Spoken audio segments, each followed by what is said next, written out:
Mini কি করে দেখুন একবার, দেখুন সমস্ত কাটা ছাড়িয়ে মাছটা ছাড়িয়ে নিয়েছি, হলুদ নুন দিয়ে সেদ্ধ করেছি। আর আপনারা দেখেন, বিড়াল মাছ খায় না কখনো দেখেছেন? কিন্তু ওরে আমি 15 মিনিট ধরে চেষ্টা চালিয়ে যাচ্ছি একটু মাছ খাওয়ানোর জন্য। ও শুধু ওইসব ড্রাই ফ্রুট এসব খাবে, দেখেন খাবে না। কেউ বিশ্বাস করবে যে বিড়াল মাছ খায় না? দেখেন পুরো আমাদের যেমন বাচ্চারা না খেলে হাত দিয়ে মানে ভুতে সরিয়ে দেয়, দেখেন দেখেন অবস্থা দেখেন। একটু খাও, একটু খাও, একটু খাও, ডাক্তার বলেছে কিন্তু খাওয়াতে, কী করবো না খেলে বলুন?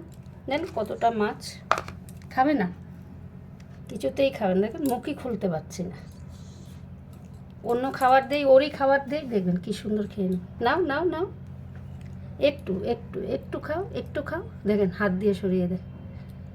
মুখ খোলো, মুখ খোলো, মুখ খোলো, দেখেন দেখেন নিচ্ছে না, ঠেলে দিচ্ছে, ঠেলে ওই দেখো সবাই দেখছে, একটু খাও, একটু খাও, খাবে না, দেখেন খাবে না। আরে খেলে তো বুঝবে মাছের স্বাদটা রে বাবা, খাও খাও, একটু খাও, খাবে না, খাবে না, খাবে না, একটু নাও, একটু নাও, একটু নাও। হ্যাঁ দেখেছেন?